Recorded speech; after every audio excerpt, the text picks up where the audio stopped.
Greetings and welcome back to another one of PACM model session. Today we have with us Elder Cecil, who will be revisiting the topic that we did for the past 2 weeks as to who is an African, but this time we'll be looking in terms of the global diaspora perspective of who's an African. But as usual, before we get into the meeting, I'd like to ask Ndugwe Mani to change the vibration for us. And just before Ndugwe Mani come in, we are fast approaching Kwanzaa, and the PSCM this year will be doing a national Kwanzaa on Imojo Day. That's on the 26th of December. But at the end of the presentation, we'll be giving a bit more information about Kwanzaa. So right now, I'll bring in Ndugwe Mani. Asante sana. Okay, so in Asante sana and Hamjambo Jamal, which basically means how you all doing, kindred. And so my name is Ndugwe Mani. I'm a member of Pan-African Congress movement and also an African spiritual life coach. So I'm very honored to do the ritual that we begin all our meetings with and our sessions together, called Mabadiliko Yanishati in Kiswahili, which means changing the energy. So a form of libation, but we're using our energy instead of water. And it's something that I created and gifted to the organization that we use particularly in London for our meetings. And this is so that we can be engaged with each other and feel our spirit and energy no matter where we are, even if we can't be in the same place because of the disease, but we can still connect with each other because we are energy, we are spirit. And this helps us to be in that one accord. We use African terms, we use Kiswahili, and we use the Pautnetaru, that's the deities or the powers from the Kemetic tradition. And we use also some of the Loa from Ubudon. And this gives us that we have great respect for all our love for all of our traditional ways of expressing our spirituality. It's just the one that spoke to me, and so this is the one we use, but it's not greater or better than any other. We give respect to all of them. They all have links and all saying the same things, but just in different languages. Okay, and different ways of forming that. So everything you'll see will be in the screen. You'll be able to follow because it'll be translated into English as well. So, but before I begin, I need to ask the elder here, MJ Cecil, if I may proceed. Asante sana, MJ. Thank you very much. Okay, so I'm going. Yes, do proceed. Yes. Asante sana. Okay. All right. So I will share my screen in Ndugu. And when I say the word Ndugu, just means brother in Kiswahili. Okay. Right. So Mabadiliko Yanishati. But in order for us to be in the right frame of mind and spirit, we're going to form a breathing exercise together. And that, because breath is our connection between our physical entity and our spiritual entity. And so it's that bridge. And it helps us to be calm and be centered and in full connection with our higher faculties, our higher spirit, and not as our enemies would want, which is to be, which is breathing just in our chest, around in our chest, and being animalistic and emotional and reactive. Okay, so the breath helps us to avoid being that. So what we're going to do is we're going to breathe together 6 times. When we breathe out, we pull our stomachs in, and that forces the air out of our lungs through our mouth. And then we relax the stomachs, and then we breathe in through our nose, and that's with 1 cycle. And I will count in Kiswahili to keep us in time. Okay. So if you wish to proceed, please. If you wish to take part, please do. If you would just want to listen and watch, that's absolutely fine, because African spirituality isn't about coercion. So if you wish to take part, then feet flat on the floor, hands on your thighs, back straight, so your spine is straight, so thereby your 7 energy centers are in line. And we begin. So if we breathe out, and then relax the stomach and breathe in. Moja. Breathe out. And relax. Breathe in. Mbili. Breathe out. Hold it. Relax stomach and breathe in. Start to feel more centered and calm. Breathe out.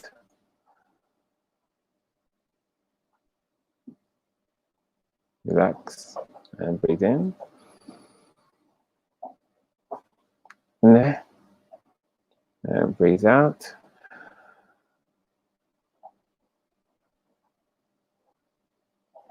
Relax and breathe in.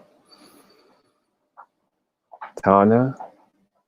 And breathe out. Hold it and relax, breathe in. Sita. Now we can open our eyes and I'll just continue with the ritual. So, to change the energy or vibration, we now thank the powers to ask that we have a closer connection with them and they assist us in manifesting our objectives. And this energy change is assisted by me playing a triangle chime, which you'll see in a moment. And I'll play it 7 times. And 7 is the spiritual number for wisdom, seeking, truth, and intuition.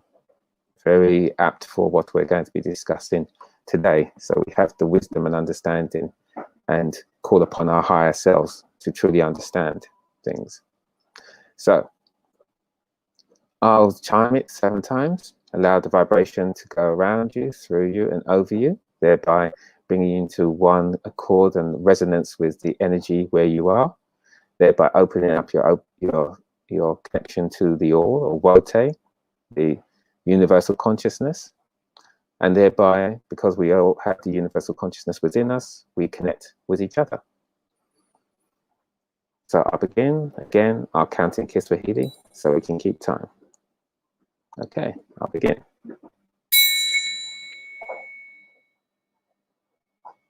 Moja.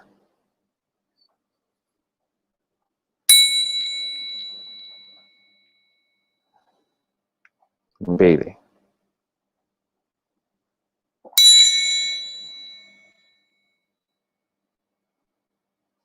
Tatu.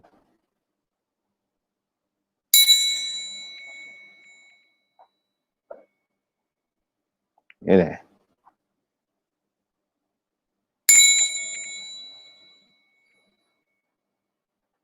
Tana.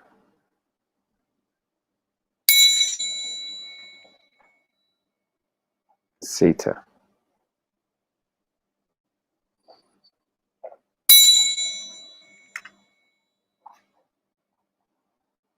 Saba.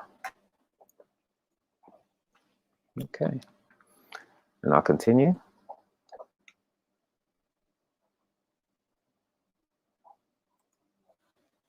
And now we call upon the powers and we say in unison together after each one, Sisi ni kitu kimoja, or we are one, or we are the same thing. A very powerful affirmation that we're saying that these powers, these entities that are not outside of us, but within us and all part of it all, we are one and the same thing.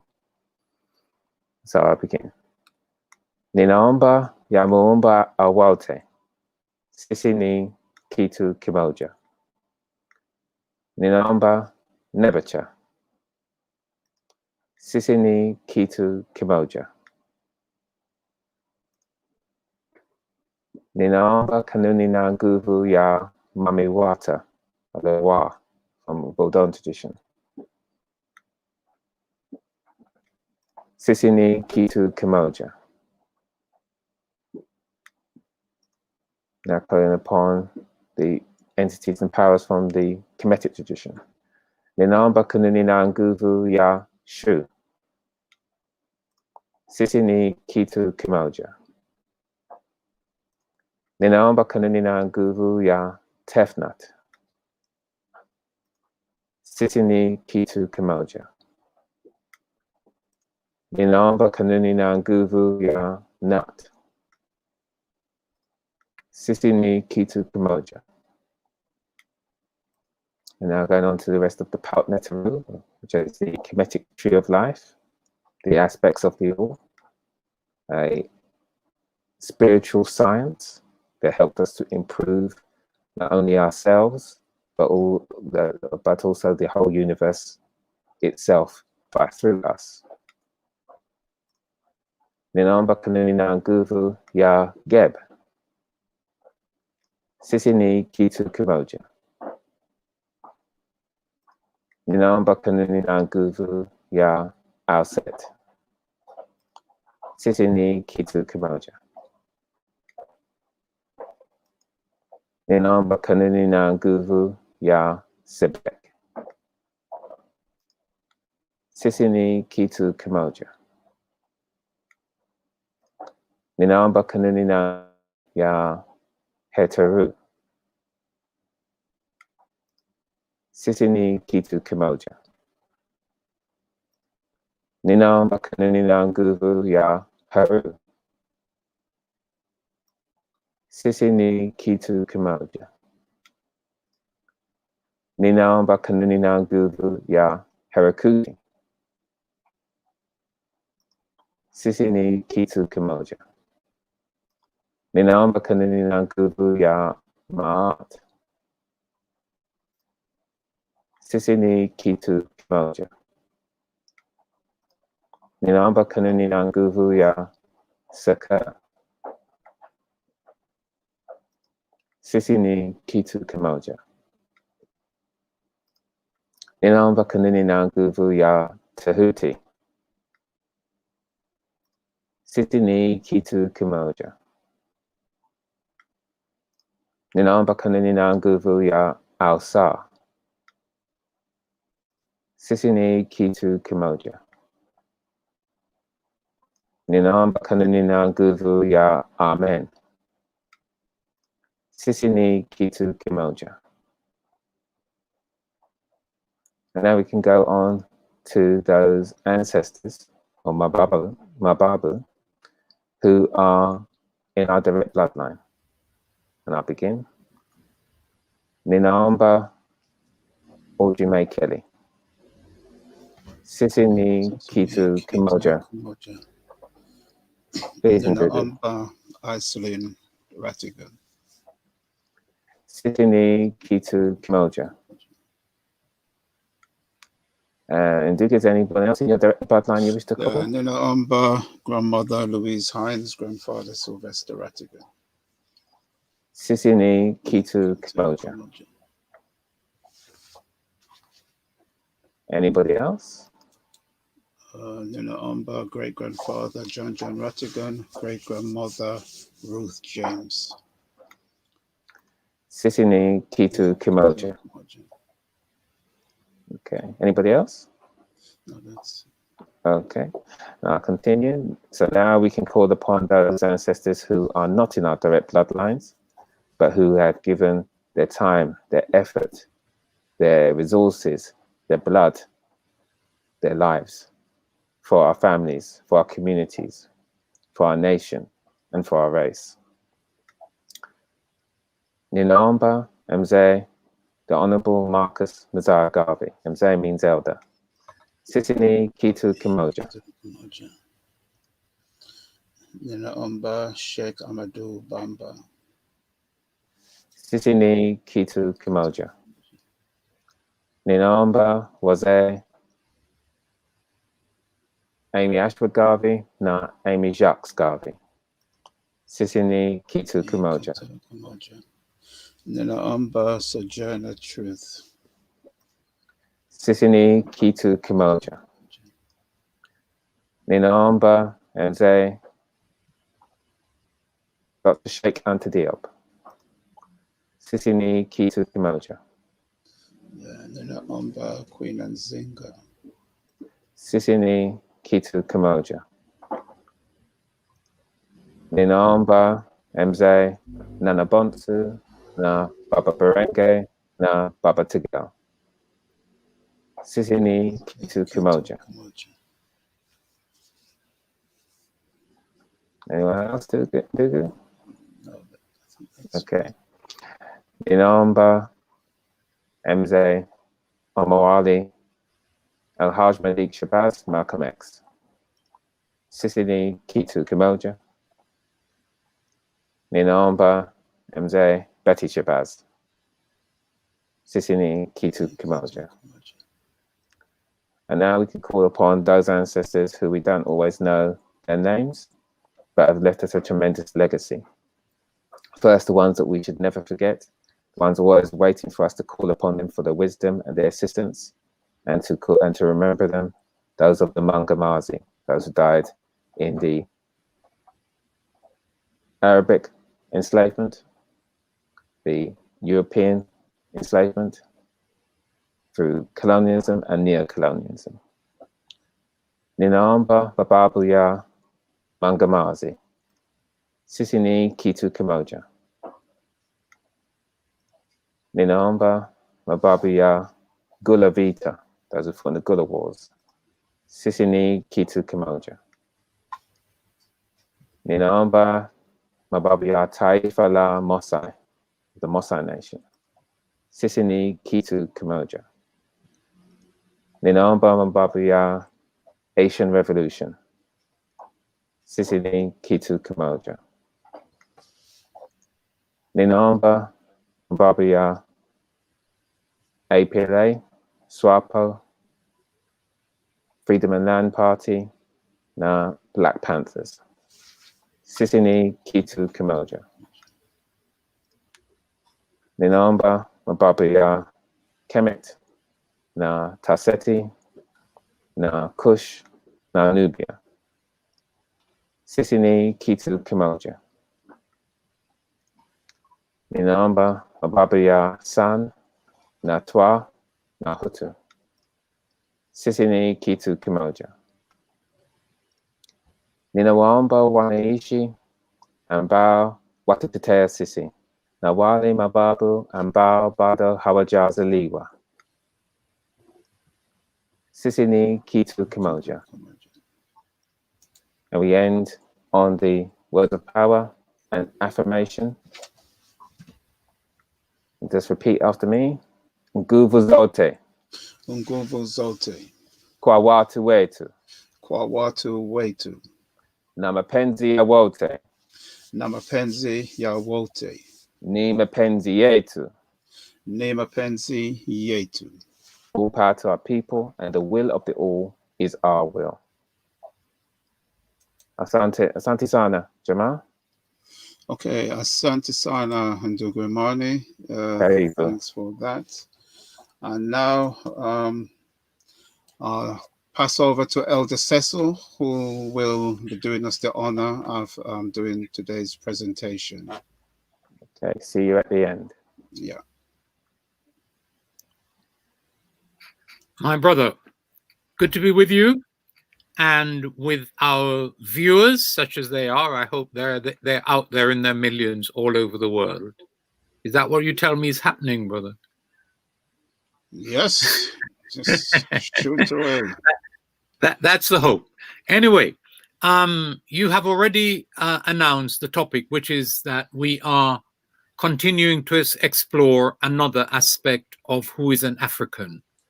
And clearly, we Africans have to admit to being in a little bit of trouble. As we speak, I see news of what looks like a slaughter in Ethiopia, where the Ethiopian government is turning its guns on a major city, actually the capital city of one of its provinces, from which it looks as if hundreds of thousands, certainly tens of thousands of people have already fled in fear of this bombardment. And it's difficult to understand how, especially an African prime minister who at the start of his premiership, had a Nobel Prize, that this can even be conceivable, what is happening. And so whilst talking about deep cultural issues like who we are, we really need to find a way to focus on being better than we currently are, and that's the real challenge. And not just being casually or arbitrarily better, but finding a way to fulfill the ambitions of a Garvey or Nkrumah, which was the ambition towards a unified single Africa that was able to look after itself, that wasn't obsessed with borders created by the Europeans, and certainly not obsessed with divisions amongst ourselves that used to be called tribal, and some of which are still real. So I speak with that not just background, but current reality very much in mind, and with troubling my heart. Now, having said that, the topic is itself one that's capable of being slightly troubling. During last week's discussion, our brother Mandingo, who I've known not well particularly, but known since the 1970s and always respected, and was quite happy to be sharing the studio and hope shortly to share the studio or any other platform with him. We were in what amounted to a debate around who is an African, and we Africans have to debate fundamentals amongst ourselves and find a way to do so peaceably and rationally. The focus, or one of the foci of last week's debate, was whether the notion black has a place in the conceptualization and in the reality of being African. I was arguing that yes, it does, and that in point of fact is one of the key markers, even as we bear in mind that black goes through a variety of shades, from very dark indeed, from deep black, to very fair indeed. Our brother wanted to substitute dark for black, and I didn't quite understand why that was even being proposed. But one of the reasons he gave was that is no literally black person anywhere in the world. That may or may not be true, but when using color to designate human beings, the issue really isn't literal blackness or literal whiteness. The issue is the conventional way in which we have organized human thinking in relation to these matters. So I'm black not because I'm the color of this chair that I'm sitting on, but I'm black because of the way in which we have come to use the notion black when relating to human beings. So the fact that I'm not literally black, like this part of this chair behind me, is in fact neither here nor there. And the fact that in much of the world, blackness has negative connotation, again, is neither here nor there. Because if you substitute darkness or dark for black, which is what our brother proposed, it doesn't get you out of any of those difficulties. I have on the shelf behind me the Oxford Dictionary and that famous American dictionary, and I have bigger versions of both of those in a box somewhere. Now, those dictionaries make it clear that dark strictly means absence of light, and also all of the negative connotations around blackness that we see in our dictionaries and in the popular white-dominated culture. All of that stuff is associated with the notion dark. So it doesn't solve any of the problems that might be associated with the notion black. So let's stay with black because it's historically established, because we know what we mean by it, because it's historically and culturally and biologically, biogenetically, a fundamental part of how we designate properly who is an African and how we distinguish between us as opposed to other people who are a different color that we call white, or a different color that we might call yellow, or another a different color that we might call red, without ever believing that they're literally red or literally white or literally yellow, and so on. So let's move beyond that. The other thing that has come up off screen is that a proposition that I'm about to argue, and which I did mention last week, namely that Africa has a South Asian diaspora, specifically in India. And it is extremely important that we are able to acknowledge and think about that, and not jump, as has happened off screen, to the proposition that if you say that, you're saying that all current Indians are African and somehow bestowing on them the right to come and occupy Africa. What a person who makes that connection is clearly doing is forgetting that no African diaspora, not even us who were torn from Africa by the enslavers over the past centuries, since the time of Columbus, none of us has the right of return to Africa. And even though the AU has declared that we constitute the 5th or 6th region, in point of fact, no African state, and certainly not the AU, has instituted that into African law in such a way that we would place ourselves or be placed on the same footing as Indian people or Chinese people or Irish people or Greek people, all of whom, if they have an ancestral connection to Greece or India or China or Ireland, have a right of return inscribed in their constitution. So in this respect, us Africans are different from all other people. And no statement regarding the truth of the Africanness of diasporas, whether they are in the east of Africa or the west of Africa, bestows upon the people being talked about, unless you are a recent migrant from an African country designated in the last 50 or 60 years in the period of independence.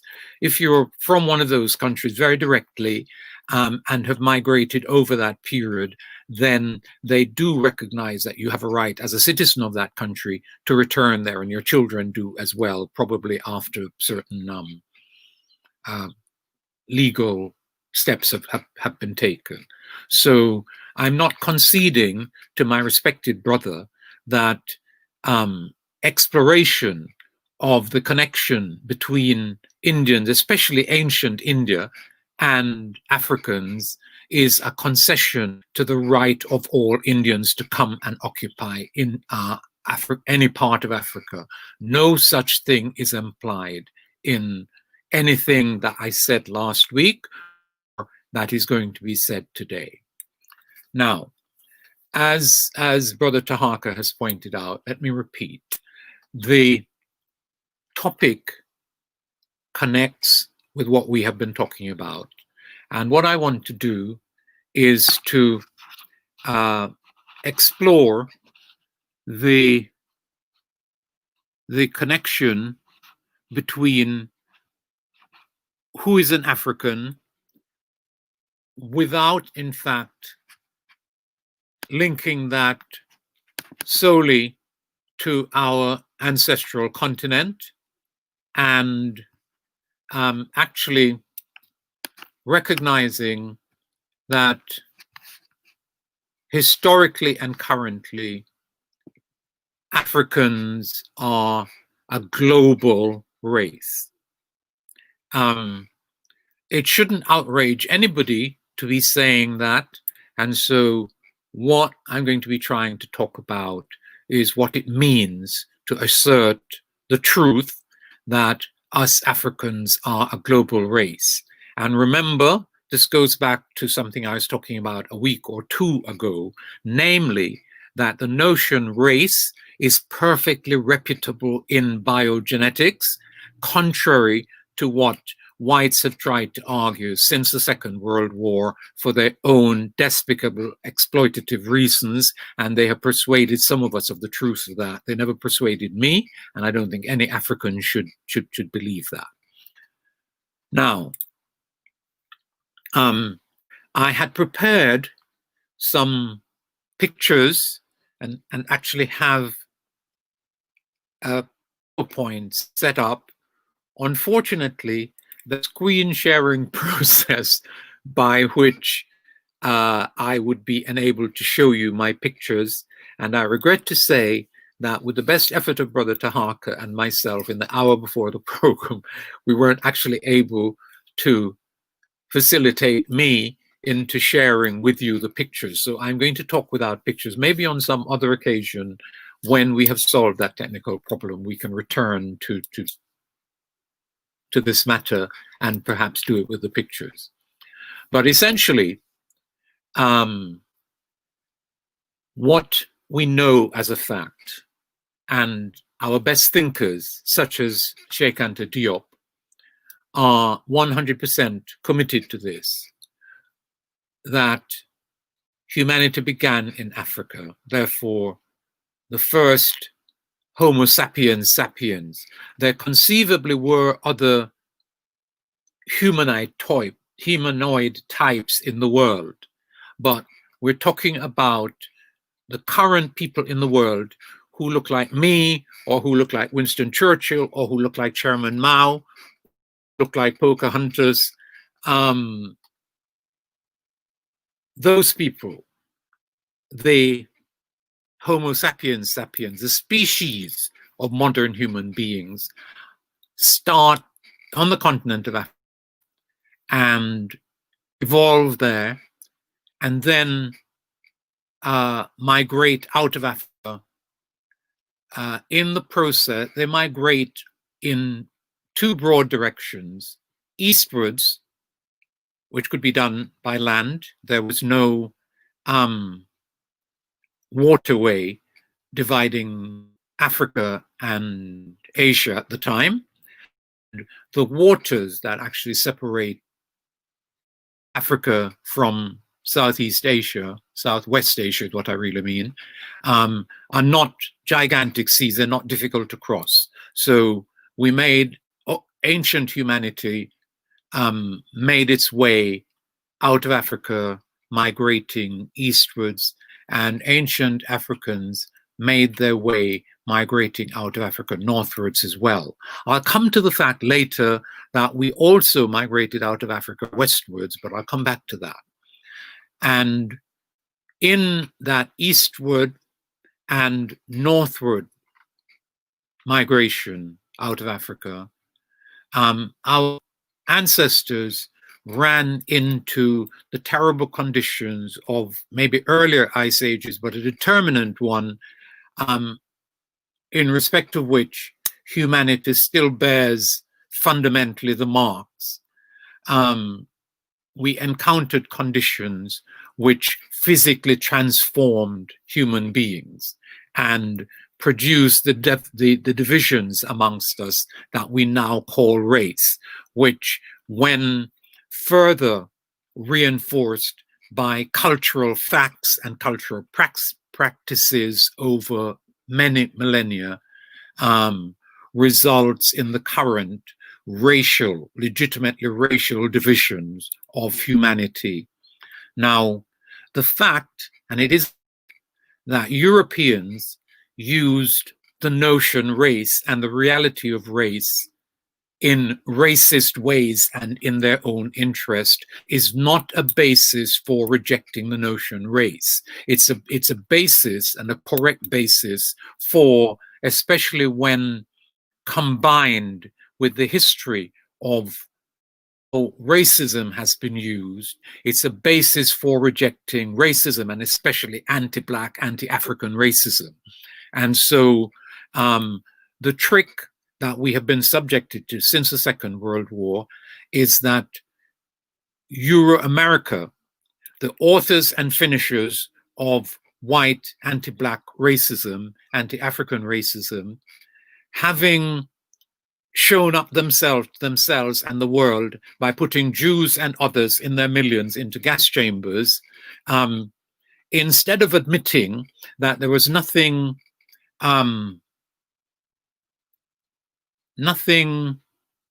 exceptional where Europeans are concerned in the Nazis' behavior. It was exceptional as to scale, but they had a history, have a history, both inside of Europe and outside of Europe, of genociding people within and out of Europe. And that is a fact. And when they did their last internal genocide, they suddenly said, wow, this is not us. But instead of admitting that it was in fact them, they set out to find a way to disguise what had happened, and to, instead of focusing on abandoning their racism, they decided that they needed to keep their racism and to keep their racist practice worldwide, whilst seeking cover behind an attack on race. This is the third or fourth time I've said this on this show, but it does matter that this is understood. So, a few thousand ago, associated with the last ice age, the Rum glaciation is apparently the technical word for it, modern humanity took on its phenotypic shapes and colors and hair types and so on. And those are the definers of modern racial division. And it's a divide which relates to less than 10% of our physical makeup. So we're still pretty similar at the physical level. It's at the cultural level that we are incredibly different, because for the last little while, the nastiness of human beings, the Europeans, have dominated the world, ruthlessly, murderously carrying out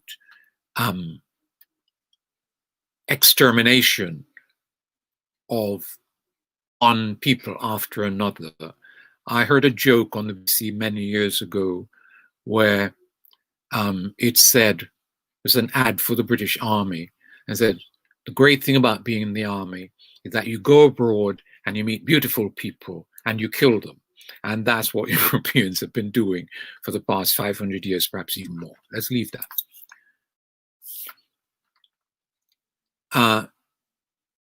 In that process of differentiation of humanity, in the extended moment of migration, it follows that Africa has diasporas. I said that we migrated our ancient ancestors, older than ancient, because ancient in history has a specific meaning, and that's not the way in which I'm using it for these purposes. But long, long ago, repeat, our ancestors migrated by land, going east into southwest and across southern Asia, as well as north, going up into what is now Europe. Now, I want to borrow and use and slightly expand on a crucial concept in Cheikh Anta Diop's work. Diop talks about two cradles of civilization. And by that he means a southern one, which is us, and a northern one, which is Europe. I think the brilliant and conscientious and tender-hearted Cheikh Anta Diop made a mistake there, because there really aren't two cradles of civilization. There's a cradle of barbarism, which is what Europe is. And there's another famous joke which is worth recalling. A European journalist, I think it might have been, asked Mahatma Gandhi, "What do you think of European civilization?" And Mr. Gandhi said, "It would be a good idea."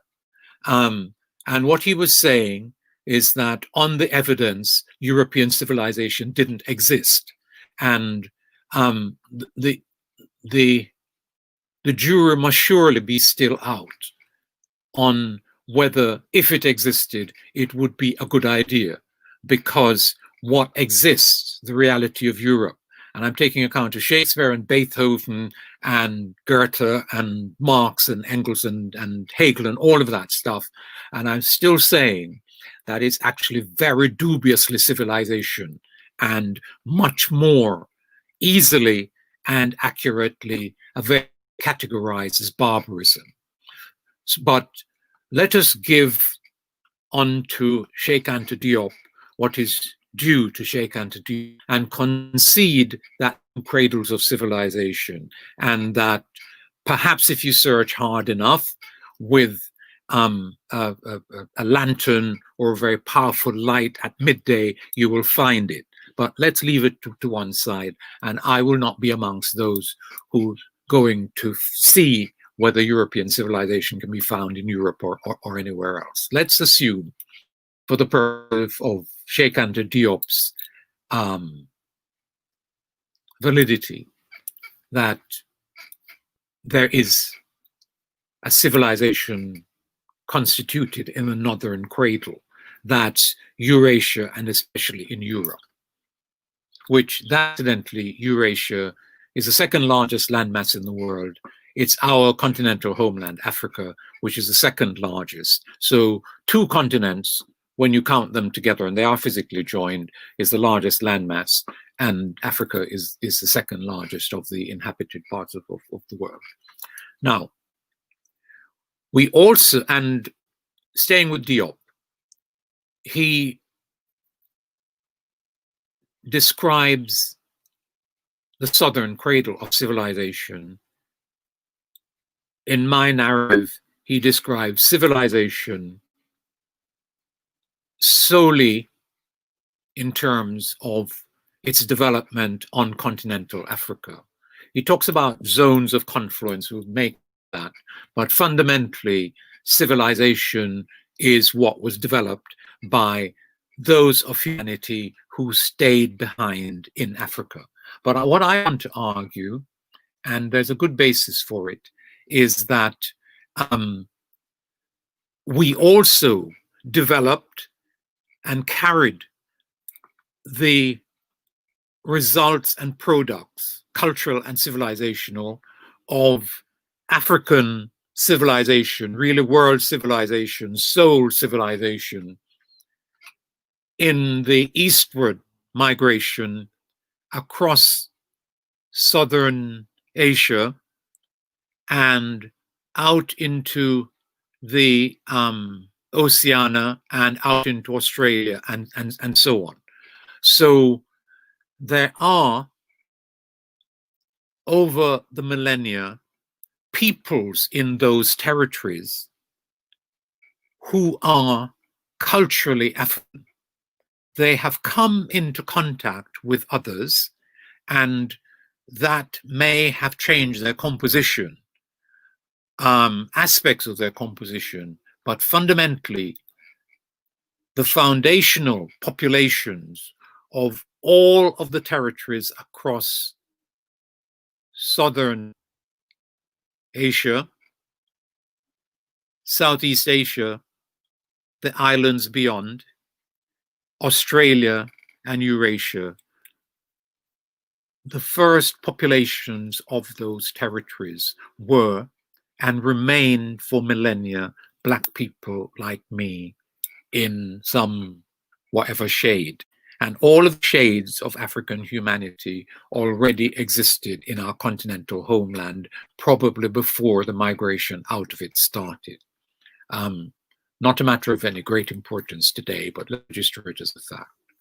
So, I said earlier that we also migrated westwards, and that means we took on the Atlantic.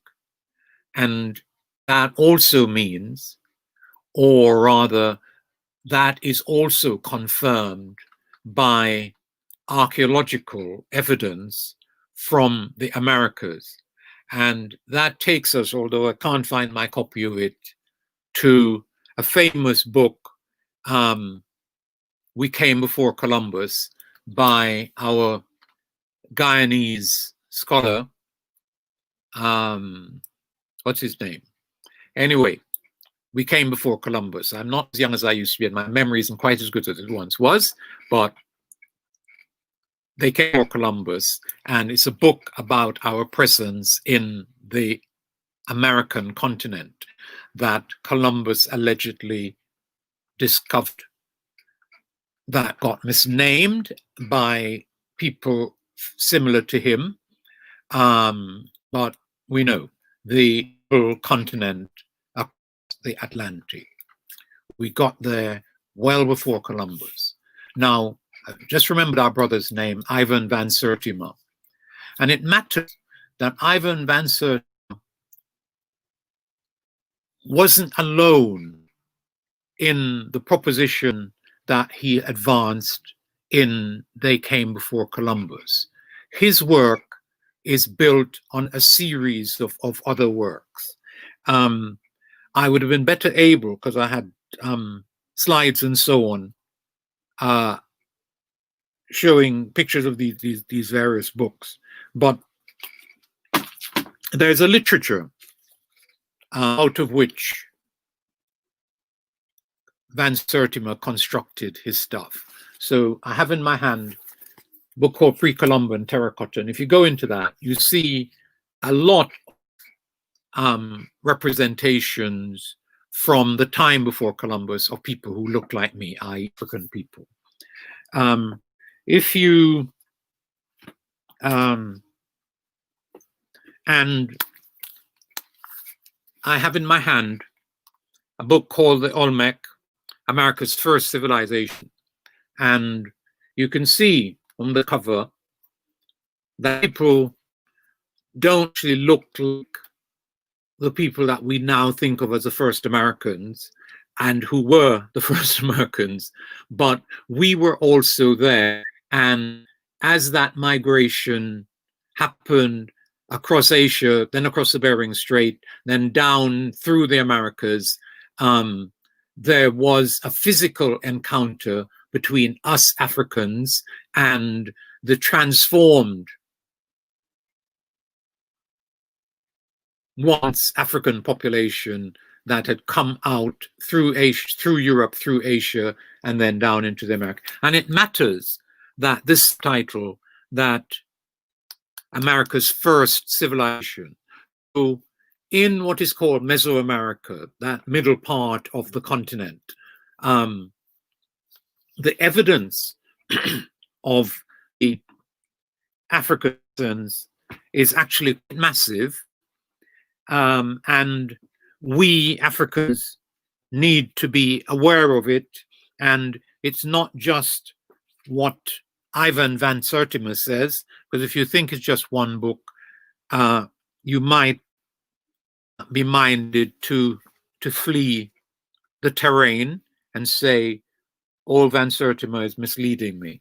But there's really at least 12 in my library or library books that speak to this matter.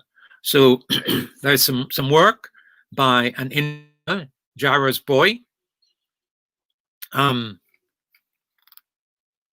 Ancient Egyptian Middle America, and it's in 2 volumes. Yeah. There's a book called Unexpected Faces in Middle America.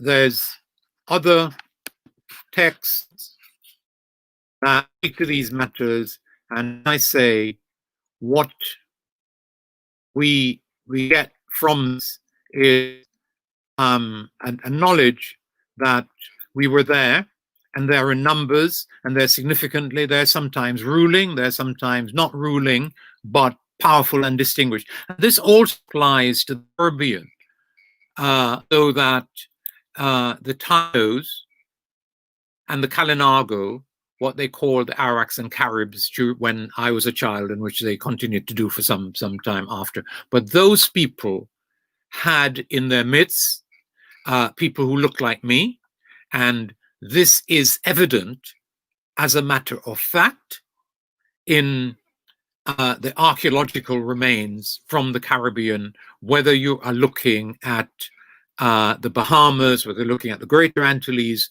whether you're looking all the way down to Trinidad and all the way around into the Dutch so-called island, right?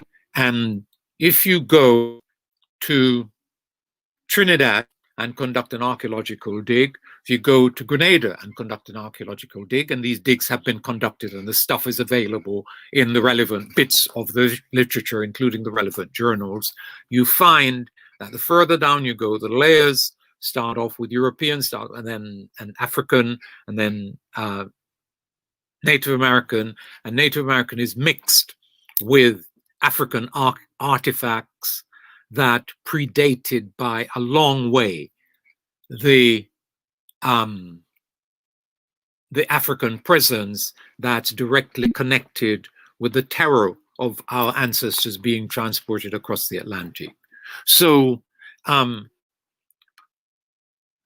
that Western diaspora is a fact. Not many of those who were in the Americas at that time have survived as distinct populations, but they survive in a level of impact on the people who came to be called Native Americans. And if you go to places like St. Vincent, no, Dominica, where there is a called Kalinago Reserve, and go on to that reserve, you see a surprising number of people who look like you and me. And that is not just because African and Caribs got mixed up in the time of enslavement. It is because Africans were there in the so-called Carib population before Columbus and before enslavement of Indian territories. So let us just register that part of who is an African, and included in who is an African historically and coming into the modern world and going across the Atlantic, we will have to recognize that there are Africans in the Americas before Christopher Columbus with whom we have real cultural connections and whose cultural nature as Africans is established in the art records. Now, if we skip over the continent, but maybe we shouldn't, let me just register that I cannot think of anything which we associate with the accepted notion of civilization. Cities, literature, medicine, architecture, sophisticated agriculture, mathematics, a long list. All of these things have their roots among African people in the continent of Africa, or in a population in Mesopotamia that, and in the Indus Valley in India, that were African at fundament. Yeah. So it is us Africans who invented human civilization. The Europeans have developed it in this or that way. If you go and look at the literature, you will find people telling you that the Greeks invented drama. It's not true. You will find them saying that the Greeks invented the Olympics. Well, they invented ceremonial games that bear the name Olympics, but the ancient literature makes it clear, and I have that literature on my shelf over there in this study, which makes it clear that in instituting in Greece what became the Olympics, revived in the end of the 19th century, that pattern of competitive ceremonial games started in Egypt. And the literature makes it clear that Greeks went to Egypt to seek instructions and advice about how to organize sport and games as a part of fundamental culture in the way that it still is. So it really doesn't matter what aspect of so-called human civilization you're thinking of. It is Africa, continental Africa, and Africans outside of our continent who are the fountainhead of this complex of human productive, creative activities that we call, or that in their outcome constitute civilization.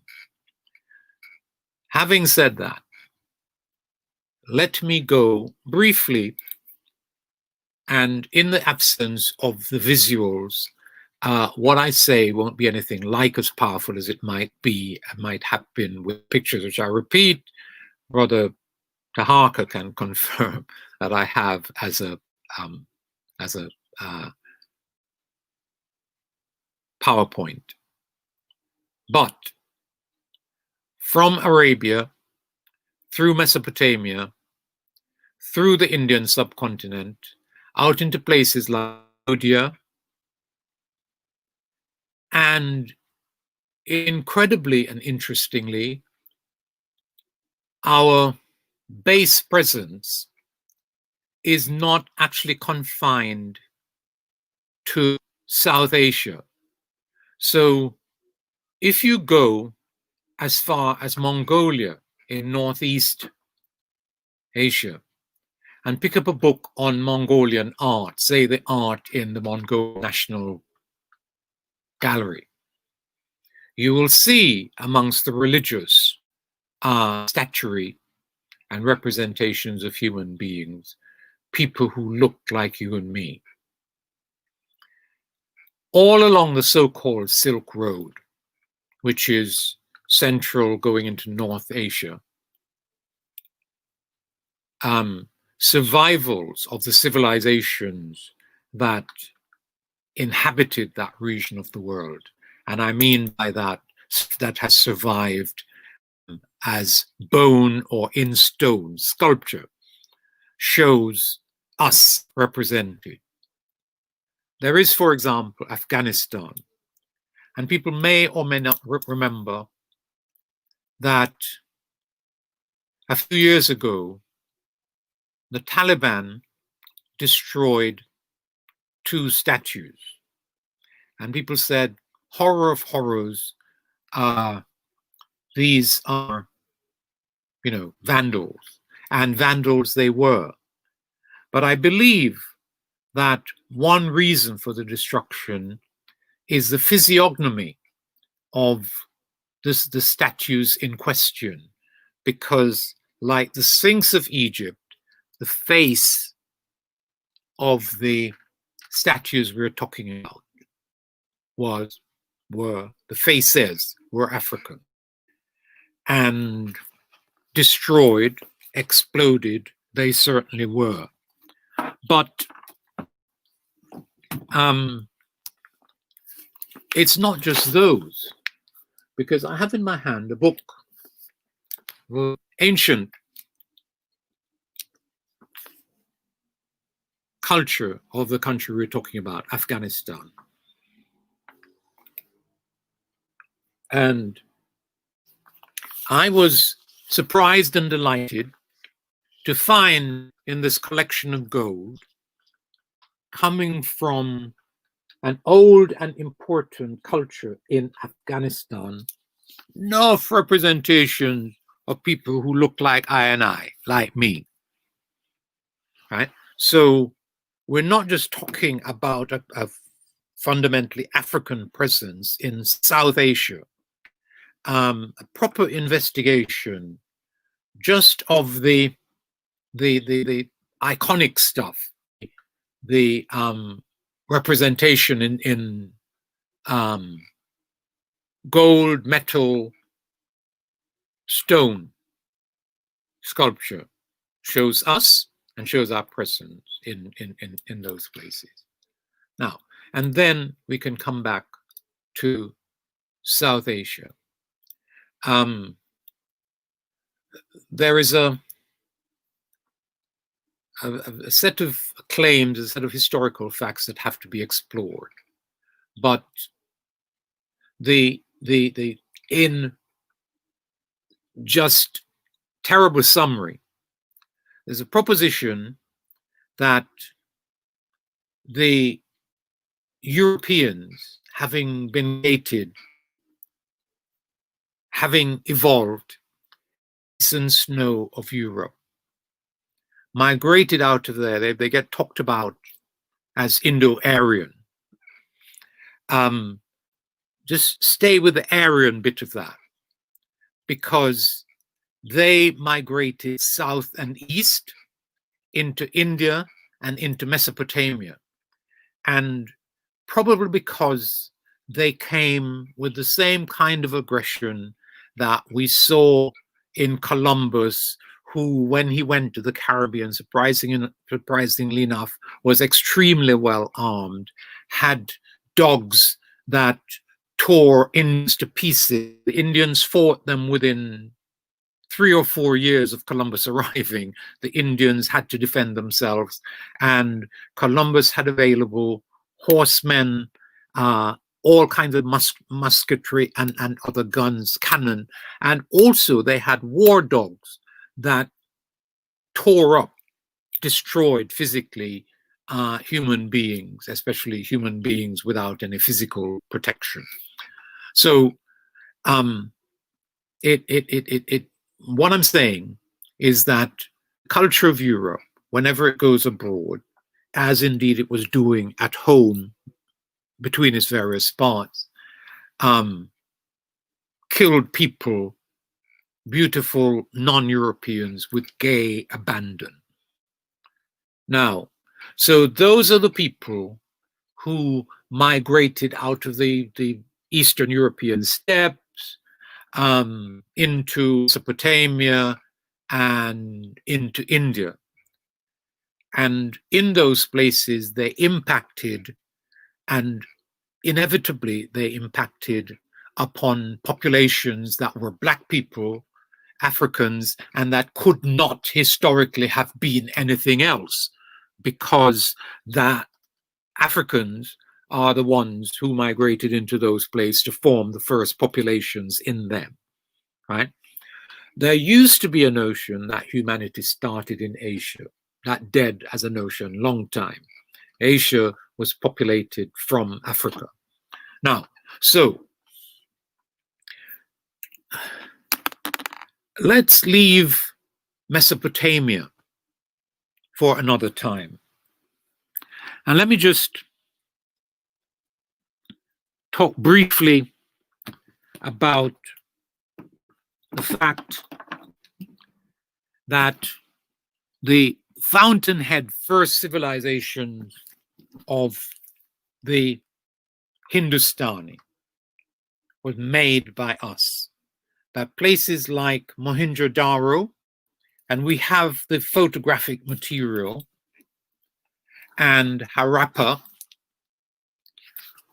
that people who looked like me were darker, sometimes darker, may or may not have had straight hair, are the people who made the civilizations that are documented in these thick tomes that I have here. And that there came a time when the migrants, white people, came in, and what they did in Hindustani was to impose themselves. No doubt they were militarily better equipped than us because they had come out of fighting survival. Yeah. Elder Cecil, could I just interrupt you for a little bit?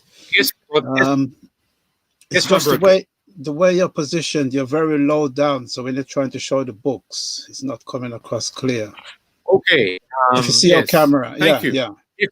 If I show any more books, account will have been taken of that. Very good. Thank you, my brother. Okay. All right. Okay. So, to continue then, the civilization of the oldest Indian Hindustani civilization were made by us. And then I repeat, there was an invasion, right? So when the British went to India, that wasn't the first white invasion.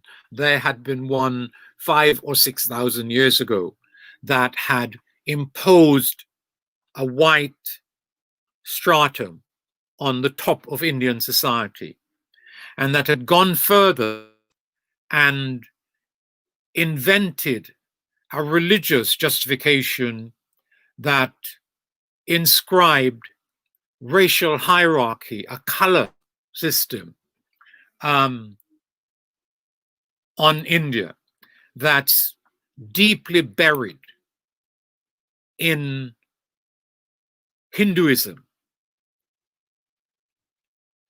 And so the racism of Europe, European Aryanism, if you will, is in fact represented in religion. And that is certainly maybe why a black man, Siddhartha Gautama, a prince of India, nobody denies it black. If you, the older the representations of the Buddha that you get, the more clearly African, as in not just, almost stereotypically African in the sense of thick lips and all of that other stuff, dark skin, kinky hair. All of that is there in those older Buddhas. And what he was doing was getting away from the racially hierarchized, this color system that had been imposed in India upon black people. Now, these things are always complex and complicated. So the majority of the Indian population are dark skinned, and many of them are black, as in darker skin, blacker than me. Most of them don't have kinky hair, that is true, but Australian Aborigines knows Africanness, nobody doubts, also have straight hair. So straight hair on its own, which being claimed last week might be the most important marker of race, actually isn't. Just as many years ago, when I was getting into studies of these matters, I thought that blood group had to be important as one of the markers. And I was looking into this stuff in relation to the clearly phenotypically African populations of places like Samoa and those islands out to the east of Australia. And I found that they were generally not the same blood type as Africans, African Americans, and so on. And I said, wow, these people can't be us after all. But blood type is completely irrelevant to considerations of race. And not 100% irrelevant, but really substantially so. And so the racial markers are different ones, one that I've been mentioning as we've gone on. So you do have in India, Hindustan, going further east, people who are clearly descendants of Africans and who are clearly African in racial ancestry, who have long as to kinky hair. On the other hand, some of India's population today are people who look like you and me, who are Africans without the straight hair, who are Africans who retain the kinky hair. Official India calls most of them tribals, and they have pushed them into the outer edges and inner edges of India. And if you go to the Andaman Islands, and which are of India, and other places within India itself, you find people who look at me. And interestingly enough, some of them were amongst the people who migrated, were taken as in those forced migrations of the 19th and early 20th century to the Caribbean. So amongst the pictures that I have are Indians with locks, long locks, longer than mine, and with the hair to go with it. So we're talking about a population that, like the Aborigines of Australia, are various shades, have various hair types, have overwhelmingly black skin in various shades, and these are the people who made India. What is on the top of Indian society is an imposed migration and an imposed religion. And that is not a statement in any way connected with saying that those people have a right to come to Africa now, and a better right than me I would be giving them, because I don't have any such right, even though I have a closer temporal time connection to Africa. Now, you can go further east. I've been talking casually about the Aborigines, but if you go further east to Cambodia and those countries, what you find is that evidenced in their oldest and most distinguished structures, the places that tourists flock to during good times, non-COVID times and non-war times and storm and cyclone times, in good times. Those temples, like the temples of India, are full of sculptural artifacts that speak to the gods and the people who made them and who were worshipped in them and in whose honor they were created, right? People who look like you and me. And note, the book is Kama, and inside of it is full of the stuff, just as books on Afghanistan that are honest, or books on places further north and east along the Silk Road are full of pictures. You look carefully, you have to be looking for it to see it, because it's perfectly possible, depending on your mindset, not to see things. So that I remember, old enough to remember, when in something like 1972, the Egyptians allowed the British Museum to have an exhibition of Tutankhamun stuff. And the thing about all the Tutankhamun relics, he comes from the 18th dynasty, the kings of the 8th and queens of the 18th dynasty were people who were phenotypically and almost stereotypically black. Europeans went in droves. At least 500,000 people went to that exhibition. And trust me, very few of them came away realizing that what they'd seen was not a part of European culture, but a part of African culture, because they had been subjected via a whole pattern of ideologically presented lies going back to about the time of Napoleon, and certainly almost everything in Europe since, which incidentally contradicted fundamentally what the older Europeans had said. So that if you go to the literature of Greece, the literature of Rome, all of the ancient Greeks are talking about the people of the Nile Valley. They're talking about the noble Ethiopians. They're talking about Ethiopia as the land of the gods. And they're talking about their beautiful blackness. But the modern Europeans, even when they see it, they write big books about why Herodotus cannot have meant black when he said black in relation to the Egyptian population. So the long and the short of what I wish to say in summary, and we will return with the pictures at some time in the future. It could be next week, I don't know. But the long and short of what I'm saying is that who is an African?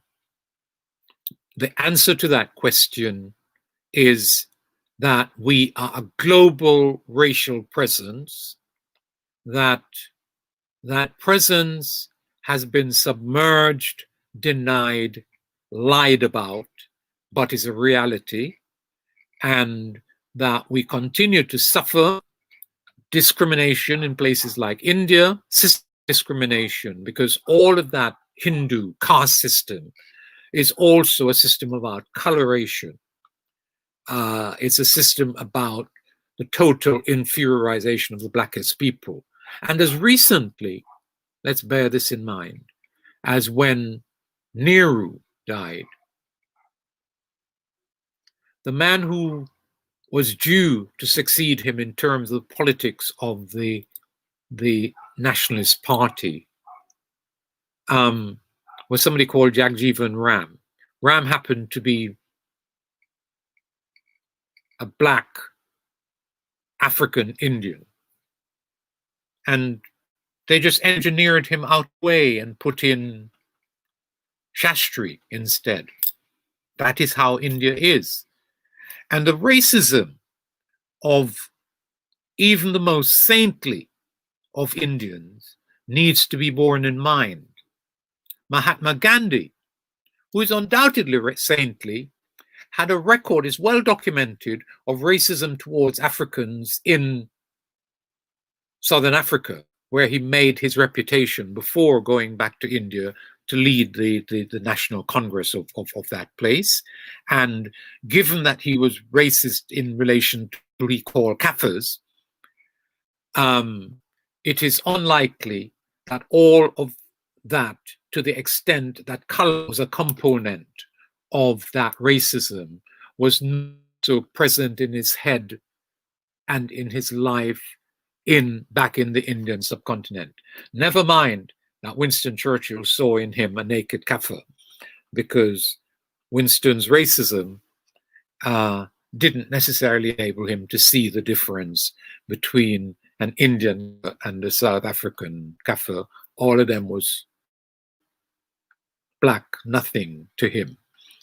So that's really what I want to say, that Africa has ancient diasporas in all directions out of Africa, that one of the diasporas got transformed into people who constitute different races, but those who migrated south, preserved and in an eastward direction and stayed in the south, constitute the core of what Diop was meant to be talking about and actually talking about when he spoke of a southern cradle of civilization, which I'm saying is the only cradle of civilization, because Euro-America has not created a civilization. They have some art, they have some music, and they have built on technology that they borrowed from us, but this is not civilization. You cannot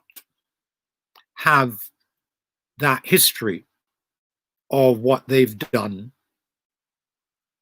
to themselves in ancient and modern times, us in modern times, and consider for a moment that in the presence of people who can do that, who in the aftermath of the Second World War did the kind of things that they did in order to maintain their access to our land and our resources. And what I mean by that, and I've spoken about this on this program before, is people who were willing to kill millions of Algerian Arabs in order to sustain the folly that Algiers was, and who were willing to use concentration camps in Kenya to maintain the folly that the Kenya highlands were empty when they got there, and that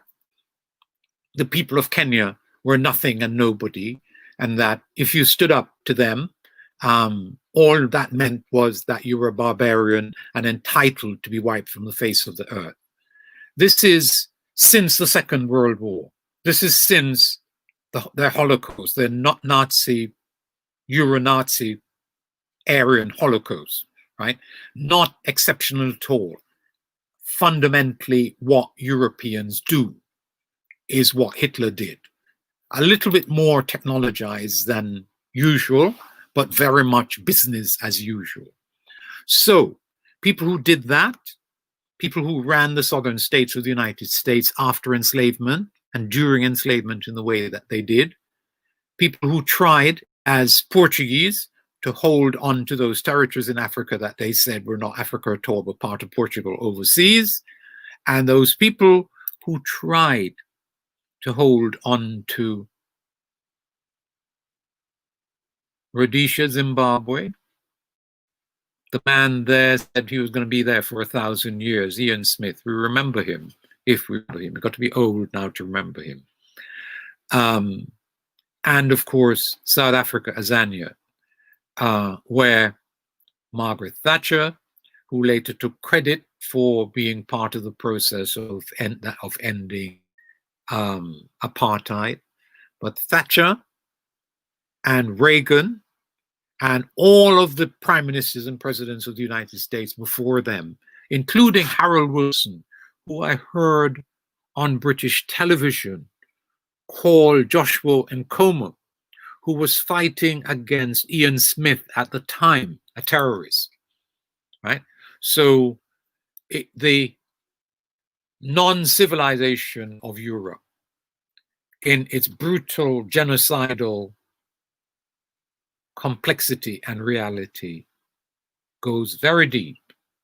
And so the southern cradle of civilization that Diop talks about, he appears generally to confine it to continental Africa, but it extends far beyond that.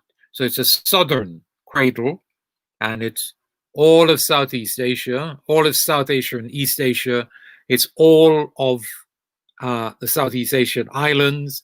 It's all of the people who were in Australia and New Zealand before the whites got there. And it's all of Oceania, which is still populated by beautiful people who look like us. So who is in Africa isn't just the people on the continent, and it isn't just those on the Western diaspora. Other peoples in the world also are and need to be recognized by us as African, independently of any issues about the absence of our rights to return to Africa. That's what I am able to say without my pictures today. Let me come in. Okay, Asante Sana, Elder Cecil. So everybody's heard the presentation now. So now, if you want to send in any questions or make any comments, please feel free to do so. And then Elder Cecil will attempt to answer those. Okay, I would like to start off, Elder Cecil, with one of the points that you make. In terms somebody of shooting at you. Huh? Is somebody shooting at you? There's a lot of background noise, I know. Some fireworks are going on outside. People start, I don't know what it's about. Okay. Yeah. As long as you're safe. As long as you're safe, please proceed. Yeah. Concerning India. Yes. Do you think the peoples of India, the dark-skinned peoples of India, I'm going to exclude the CDs. You know, the CDs?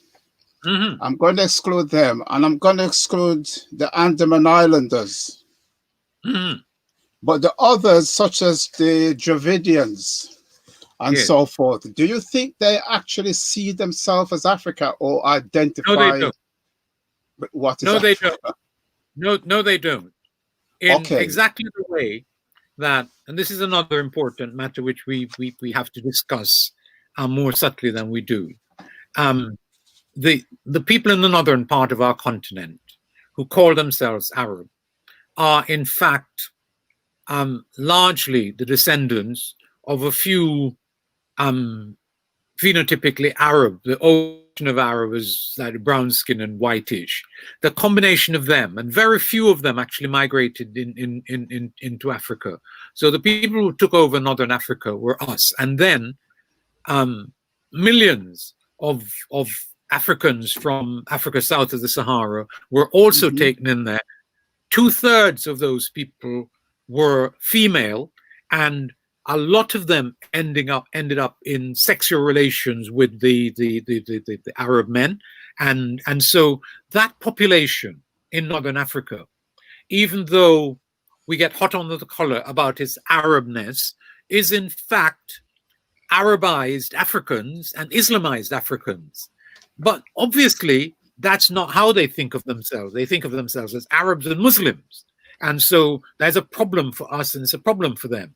And in India, the same is true. In addition to the presence of Islam, which even though it says it's a non-racist religion,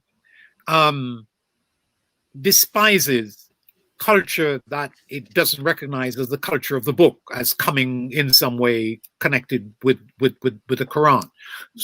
So India, whether you're dealing with Hinduism or with Islam, poses a difficulty because here are people darker skinned than me, some of them with long hair, some without, whose ancestry and whose grand civilization is actually created by Black people who are descendants and not all that long before them into that place, who the archaeological records in the temples and so on and the archaeological digs show beyond a doubt are us, don't regard themselves as us, and think of themselves as superior to Africans because the stuff that they are relating to as their ancient Indian culture is not in their heads associated with people who actually made those cultures or read them in their African nature and reality. It's a problem. It's, you know, it's one of the big challenges that us Africans face.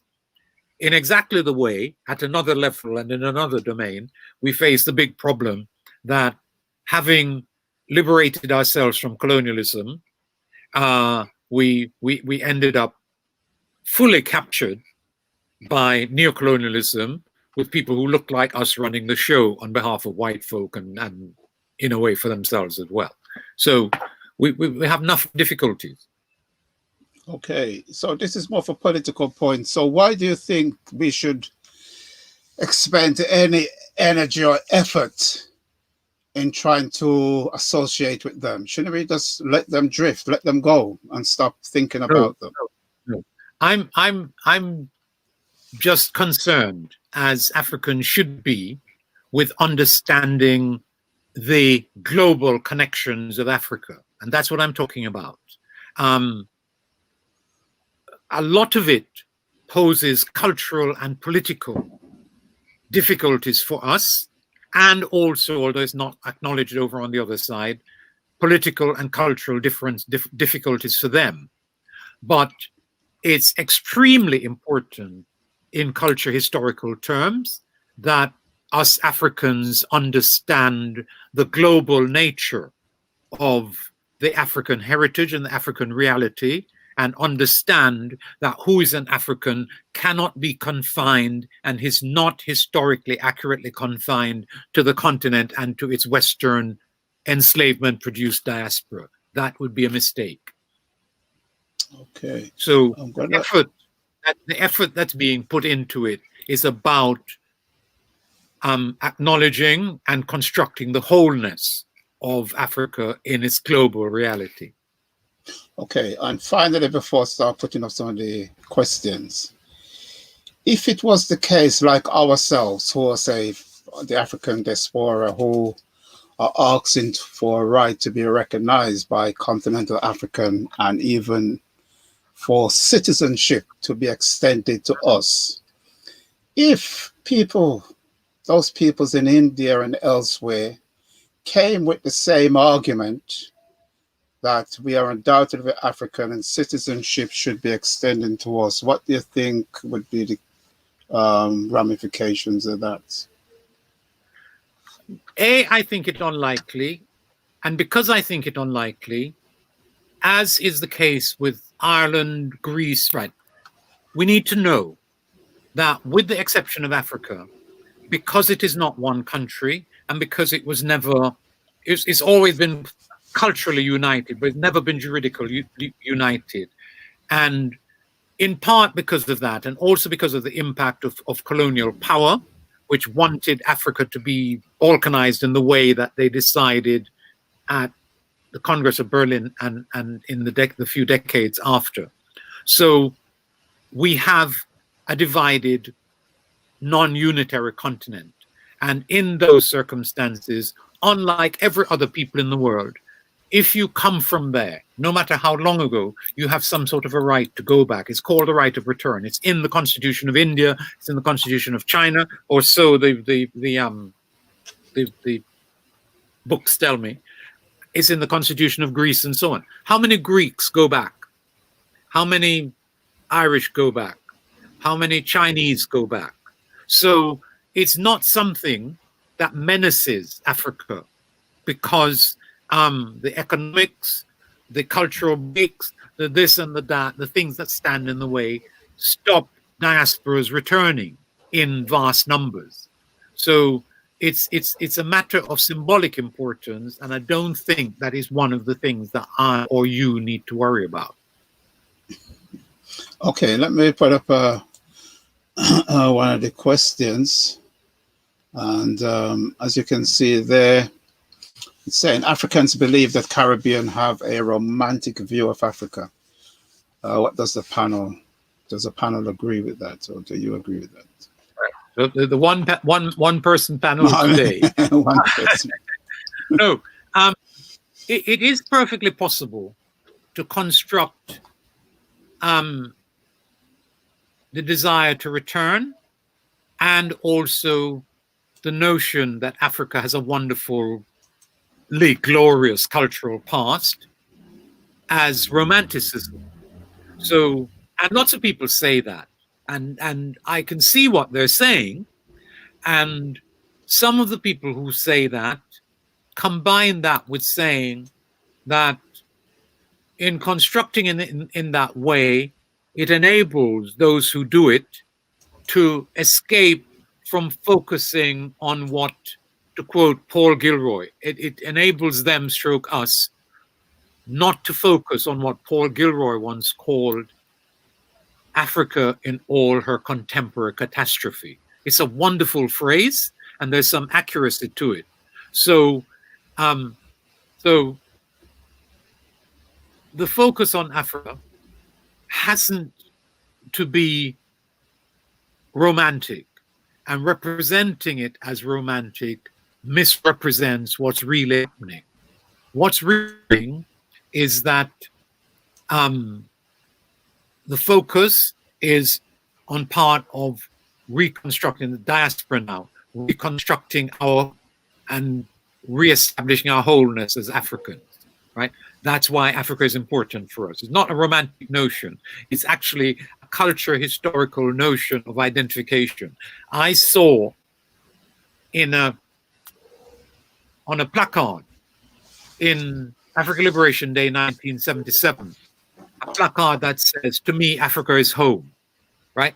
There's a level at which it's romantic, but what's happening there is that here is a young Rasta youth who is saying that in this place, this racist place that says, nobody, that I know different, and I know that I'm something, and that something that I know myself to be is an African, and that is as grand as anything that you might conceive of yourself as, and so on. So that's what's at stake. The other element to it is something that I've already implied. The commitment to Africa, in addition to being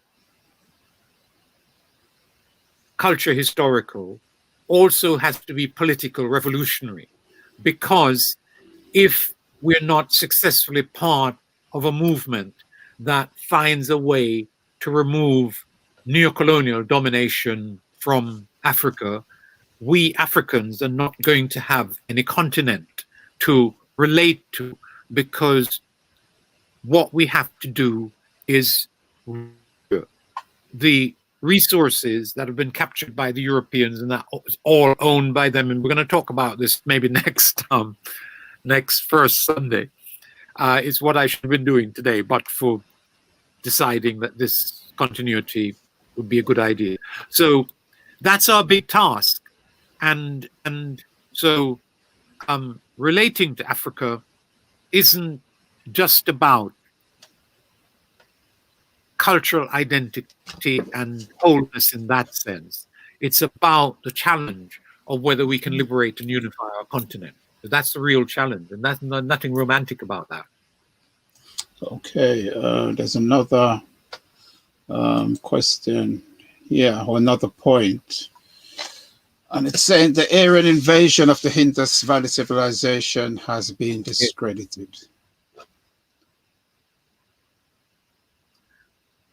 Is that the question or the point? Well, that's a point, but it's yes, good okay, to expand okay. on that. I know. Wait, I know what the brother means, because as a brother or a sister, and I mustn't be sexist in these matters. Yes, I think it's a brother.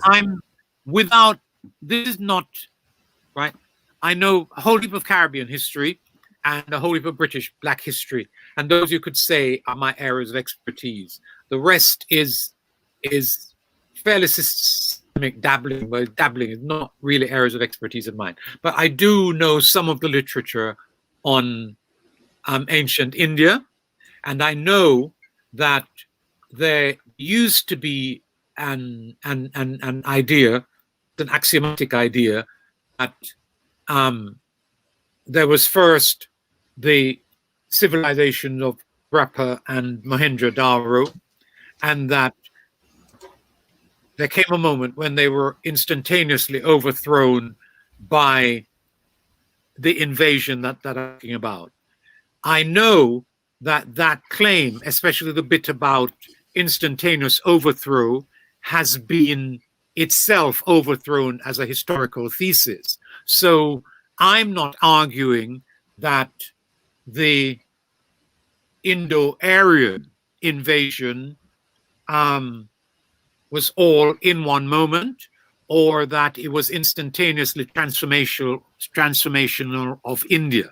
So the person who's put up that question has a point, but the point is one that I acknowledge. What it doesn't do in my reading of the literature is to get rid of the idea that there was such an invasion, because clearly there was. The question is, over what period of time were its effects in terms of the destruction of the then prevailing civilization in India, and what have been its subsequent effects in terms of the color hierarchy that's into subsequent Hindu culture. Okay. Okay, there's a point here. I don't know if I can address it. It's not actually a question, it's a point, but I think it's good looking at. When you lose your things you long for, regardless of the state it is in, and you even imagine that the grandeur is actually, it's part of a trauma. That is grander than it actually was, yes. I don't know, I mean, do you go along with that? Is the trauma we suffer and the longing to have we have for home. I think I made that point already. It was covered in a way in my response to one of your earlier questions. So very briefly, what I say is that the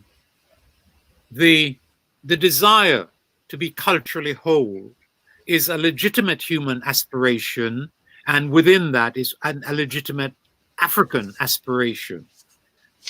That having been said, us Africans have to start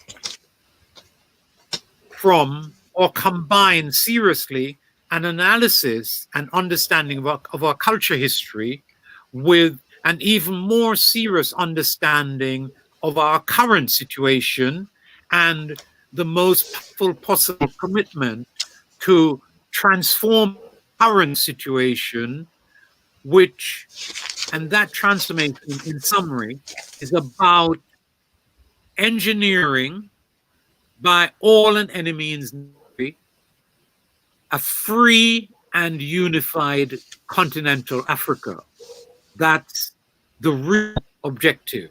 And if that is not achieved, to repeat what I said a few minutes ago, aspirations for culture don't in fact have any long-term foundation, and it would be just historical hot air.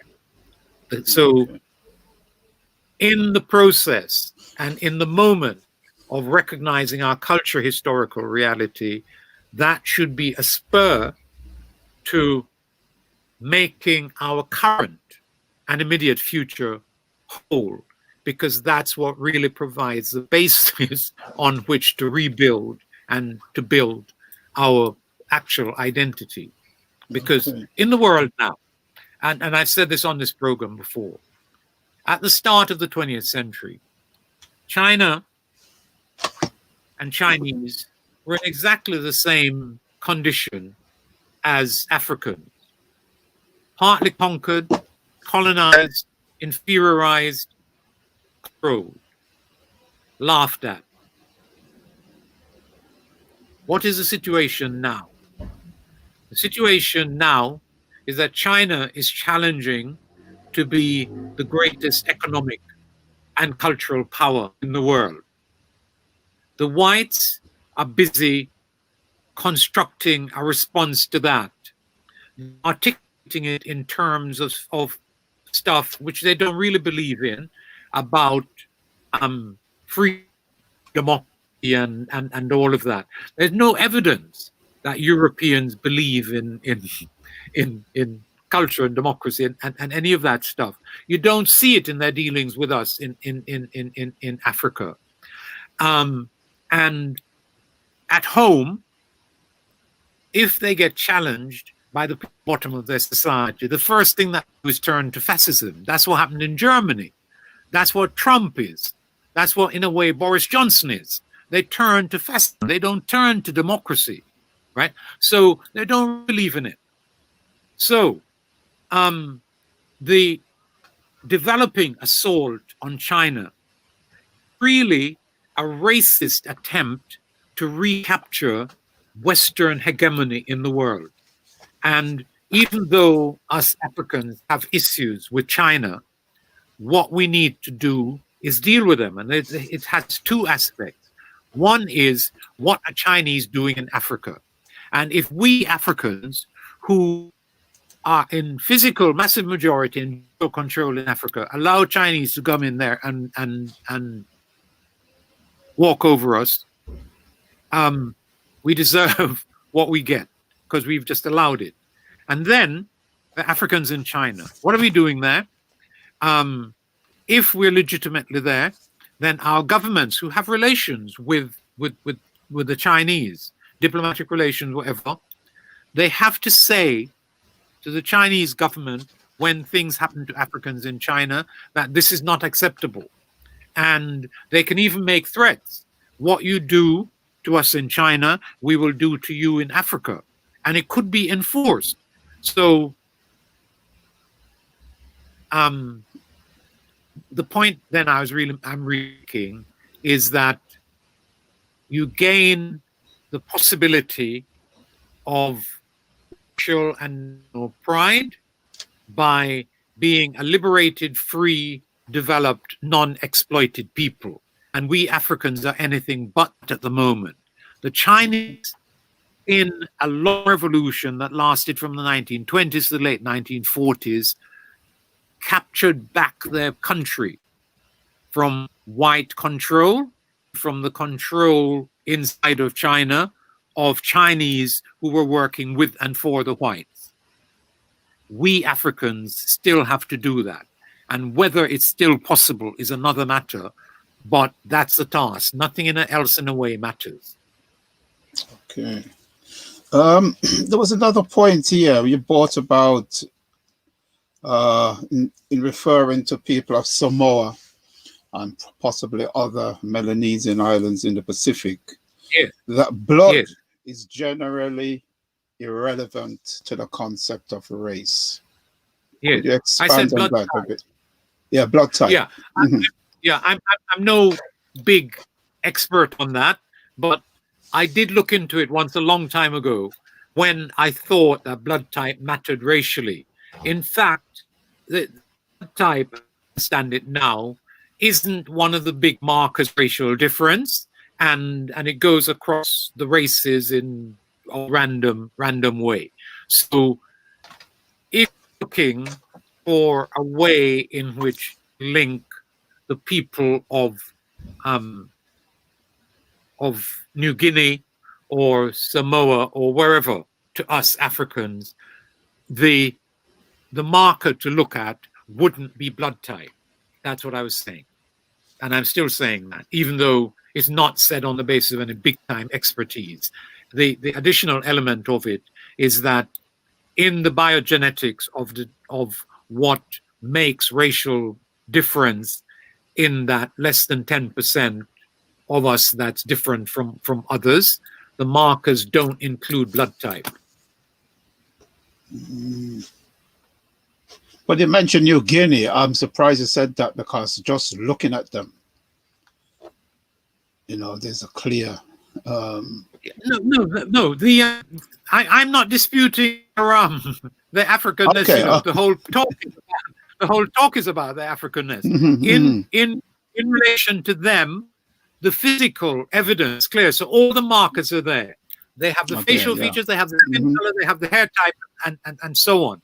But what I'm saying is that in the way in which humanity has come to be racially divided, there are a set of what the biogeneticists call racial markers. And I repeat, they include physiognomy, that's facial features, they include hair type, they include color, and about 5 or 6 things. Blood type isn't one of them, right? Okay. So if you were somebody from New Guinea or West Papua or whatever, they would look very much like you and me, right? And that's the full and clear expression of their Africanness. And if you trace how they got to where they now live, it's perfectly possible to map out the sea journeys and the land journeys that took them down there over thousands of years. Okay. This is not a question, but it's a point. Yes. In my view, as Africans, our culture wholeness is intrinsic and even critical to our psychological, socioeconomic, and spiritual well-being of resurgence. But it was Joseph, you wanted to talk to that. I suppose you agree with that. I mean, I agree with that 100%. Okay, that's good. We're not going to be able to survive and thrive just on cultural awareness, right? I've never believed that that is enough, right? You have to build, to place that on the secure foundation of having liberated and unified our continental homeland, and in the process, the exploitation of our resources, right? And you and I know, and as I say, on maybe the next occasion or the occasion after that, I'm going to be talking about the extent to which our economics is now completely in the hands of other people, because they have put in place something called neocolonialism, and the people who run that don't care about the fact that they're simplifying the continuing and increasing exploitation and oppression of Africa via the transfer of our resources out of there, and so on and so forth. So no matter how full the embrace of our cultural identity is on the basis of our knowledge of African religion, of African culture, of Kemetic achievement, of the cultural continuities that you can find in what we today call Nigeria, no matter how much you know about ancient Nok and Benin and stuff. You can have all of that and be available to be humiliated and exploited because the foundation, which is economic and military liberation, unification, is not there. And so it is that is the task, and that we have to be successful around. Okay. Sure yeah, this is more back into what you were saying. I mean, you talked about the Khmers of Cambodia. Yes. And I know the word came to fore when Pol Pot was in power, the Khmer Rouge, they called themselves at the time. But the Khmer as a people, the African people in Cambodia, do you know much about them in terms of the state they're in, how kind of numbers, or do they travel out? No. Because I cannot recall ever seeing one. No, right. The short answer to that is that there are people who've done more work on this than I have, and the work's available, one. Two is that for the purposes of talking about it, there is more work that I personally have to do. So the position that I'm advancing is not that current Cambodians look like us and are African in that sense. What I'm saying is that the cultural foundation of those societies, and it includes India and all of those countries on Southeast Asia, the cultural foundations, including what's represented in their temples, the sculptures and so on, show what was once there. And that foundation is more African in appearance than my face. And that's what I'm saying. Now, enough stuff has happened since then that has to be understood, and how it connects back or doesn't connect back to that historical reality is something that I need to do more work on, or to learn more about the work that has been done on it so that I can talk about it with greater knowledge. But the the physical evidence is crystal clear about who was there originally, and originally not all that long ago. We're talking about as recently as 8 centuries ago. Okay, I'm just looking if there's any more question relevant. No, not yet. So again, I'm just like to touch again on the those Buddhas in Afghanistan, because I clearly remembered when the Taliban blew them up. Yes. And you know, is there? They're not. They're importantly, they're not Buddhas. Oh, but yes, go on. No, they weren't Buddhas. Oh, they weren't Buddhas. They were big monumental sculptures. They're not of the, in my understanding, what they were. But go on. Since we're in Afghanistan, I know I came across something about an ancient civilization in Pakistan. Yes. That was undoubtedly African. Really, really advanced civilization. And the thing about Pakistan is that ancient Hindustani included India and Pakistan. Oh yeah, and I know. What is now Bangladesh and what is now Sri Lanka, right? So you're actually talking about one culture historical space, yeah? And the stuff of that ancient time that I'm saying was African is present in what is today Pakistan, is present in what is today India, is present in what is today Sri Lanka, and is present in what is today East Pakistan. What was East Pakistan and now Bangladesh. So yes, and these things are being archaeologically researched all the time. And so discoveries that are revealing in relation to us are happening all the time. This book here, to go back to it, right? People knew that there's a bacterian civilization in ancient Afghanistan. A discovery happened there in recent decades, and amongst the artifacts that were, unearthed is the stuff that I'm talking about. The gold has enough representations of black faces amongst them. So the long and the short of it is that yes, it is true that Pakistan, but it's only recently that Pakistan got separated from India, and we know how that happened.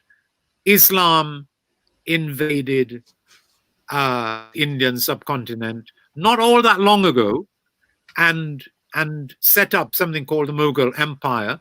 That's what Britain conquered in the 1700s, and they ran this country, which was a combination, because Islam succeeded in converting enough Hindus, and they ran this country that was a combination primarily of Hindus and Muslims.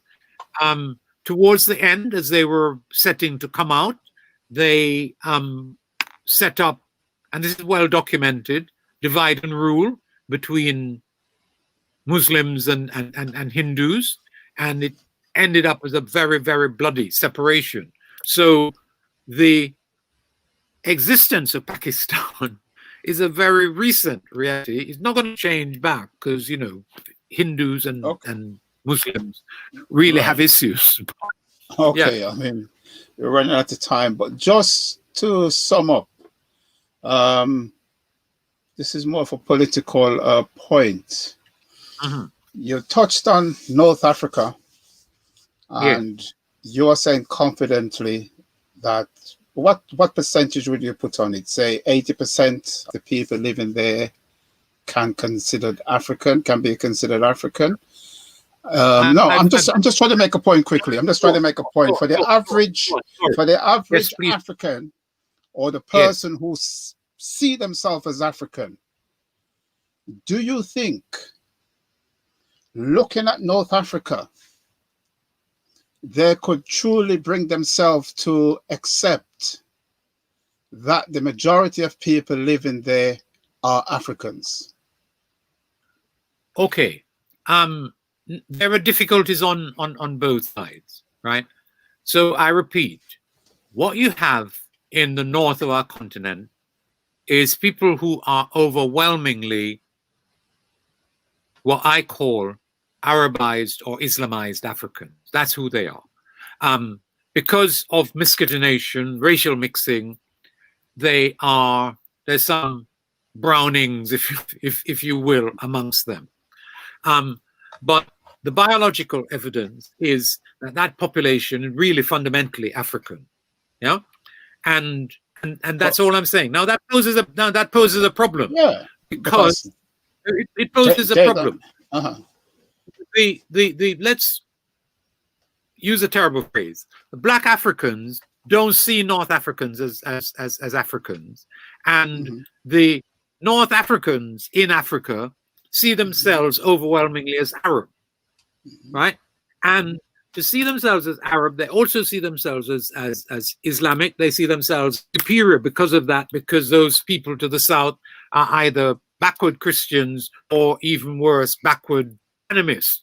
That is to say, people who believe in African religion, right? The Christian Africans are at least broadly equal to the in Muslim eyes, because they're people who come out of the same culture, of the same book. That's what they call it, right?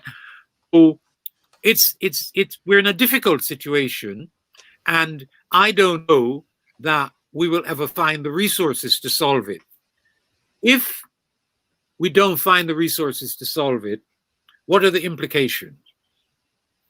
There's a school of thought that constructs Africa, or deconstructs Africa, into two, and says there's the North, it's composed of enemies, and then there's the borderland, and so, and even though they're not writing off that part of Africa, in fact, they're writing off that part of Africa. I'm not interested in writing off any part of Africa. And so it's fundamental going forward that we think about and talk to those in the north of Africa about who they are and who they are. Yeah, the reason why I said that, Elder Cecil, because as you know, in the United States, in the last few years, North Africans has been designated white. North Africans of what? Have been designated white in the United States. They're considered white. The powers to be in the United States has designated them white. So when they are referred to in America, they're looked at as white. That may be so. I can't pretend to no, know that's that. the case. No, I can assure you that's the case. I understand what it means. Yeah. You don't? So no. Right. When I get a new fact, I have to establish A, that is a fact, and B, what it means. So you tell me, and I'm sure you're correct, that the powers that be in the United States have defined North Africans as white. Yeah. These are the same people who Trump, just because they're Muslim, designated in some strange ways and set up exclusions and so on. So the benefits to them of having been declared white, I'm not quite sure what they are, nor phenotypically are most of the people from North Africa actually like white. So there's a whole heap of difficulties there. Now, what the Americans were doing, if it is true that they designated these people white, what they were doing has to be explored. To be honest, I wasn't aware that that had happened, so I will look into it and come to some conclusions. I don't have any beyond what I've already said about it. Okay. All right. I think I'll put this last point up and then we'll end on that. By Kofi Campbell, a big part of identity is subjective. subjectivity.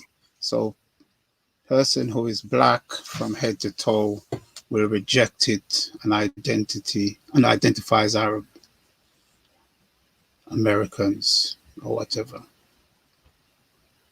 I don't know if you get what is. No, I know. Our brother Kofi always has good points, and this is another of them. Your phenotypical color needn't determine what you think of yourself as, and it operates in all kinds of ways. I have a book from, I think, probably 1928. It's actually a collection of the National Geographic, and there is in there a picture of a black Ethiopian, and under it, the National Geographic people say that never mind that he's physically black, this is actually a white man. So that stuff can happen in all kinds of peculiar ways. You encounter Caribbean people who are phenotypically blacker than me, who will tell you about their Indian and Scottish and Irish and French, whatever ancestry, until the cows come home. So we're in an area of complexity, and our brother who just made the point, who I know is perfectly correct. It's complicated, and a whole heap of ideological things twist people's consciousness. Okay. All right, Asante Sana, Elder Cecil. Yeah, thank you for your presentation. Time has beaten us. And as ever, very informative. And I'm sure all those who was watching today got a tremendous amount from it. Just before I hand over to Ndugre Marni, I just one announcement, and I'll put this up. And this is one of the, you can say, one of the things that PSCM done each year, and it's to celebrate Kwanzaa. Now, PSCM has been celebrating Kwanzaa from more or less from it came into being, and that's in the mid-70s. And thanks to PSCM, I could say Kwanzaa has grown in this country to the point now that most people now are familiar with Kwanzaa and know about it. So what we'll be doing this year, we'll be having what we call a national Kwanzaa celebration, meaning that all the branches of PSCM, branches in London, Birmingham, Wolverhampton, and Manchester will be coming together to celebrate one major Kwanzaa.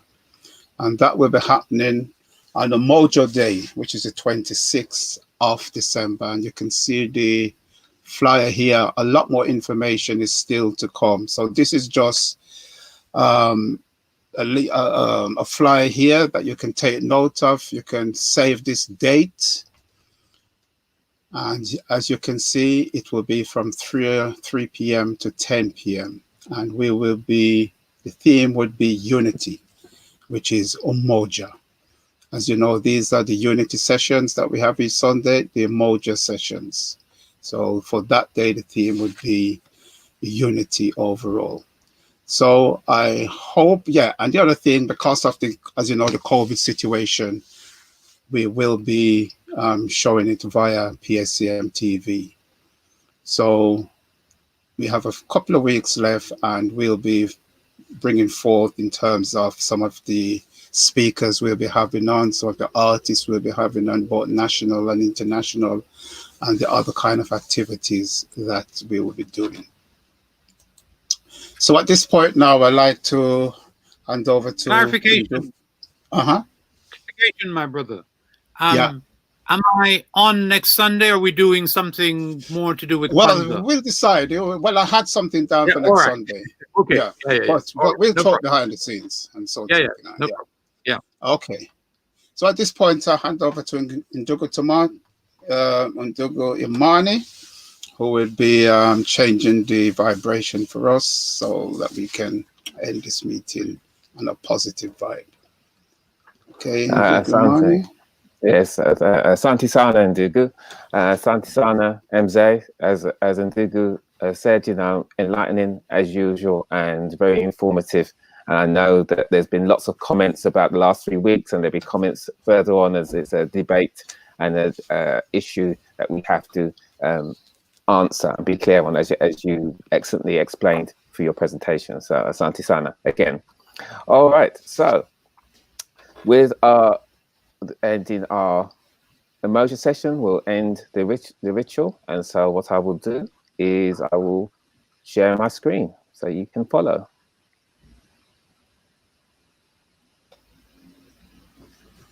Oops, no, wrong one. No, I don't want to share that. I want to share, where is it gone? All right, just hold a second while I make sure that it's there. Right, there we go. Now I should come back.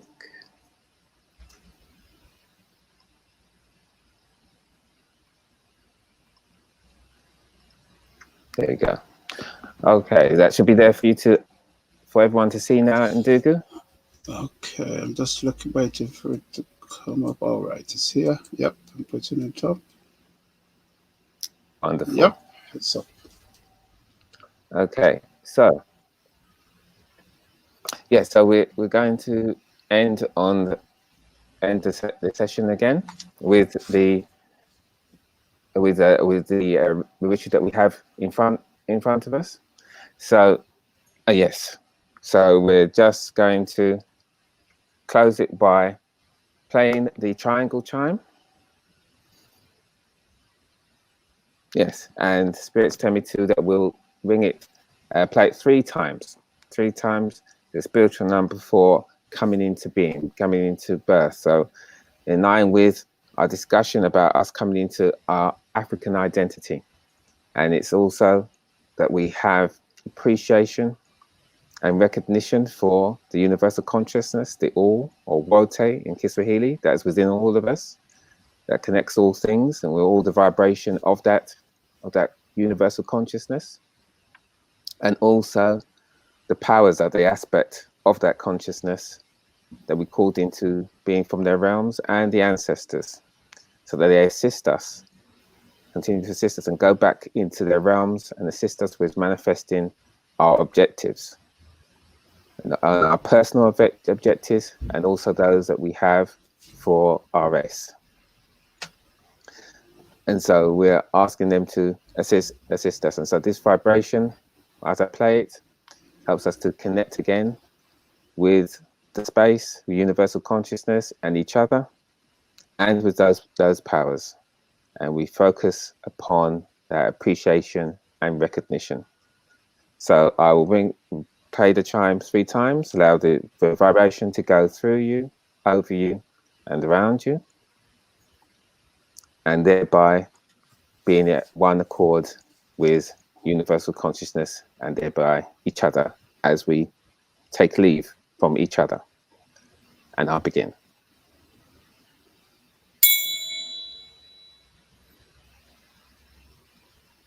Moja, sitting straight, back straight, feet on the floor, eyes closed, hands on your thighs.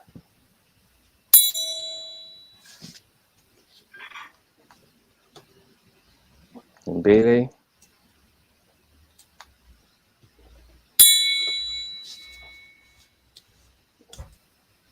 Tatu.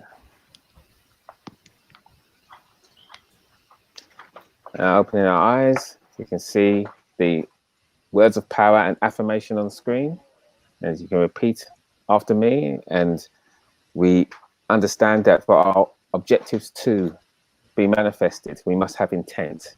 We must have action behind what we wish. And so when we say these words, we take them very seriously and understand what we're saying. So I'll begin and just follow after me. Nguvu zote. Nguvu zote. Kwa watu wetu. Kwa watu wetu. Na mapenzi ya wote. Na mapenzi ya wote. Ni mapenzi yetu. Ni mapenzi yetu. All power to our people, and the will of the all is our will. Asanteni sana, Jamal. Thank you very much, Kindred. Okay. So I'd like to say asante sana to all those who tuned in today. And as usual, next week we'll be back again with a very interesting, dynamic topic. So until then, I bid you kwaheri.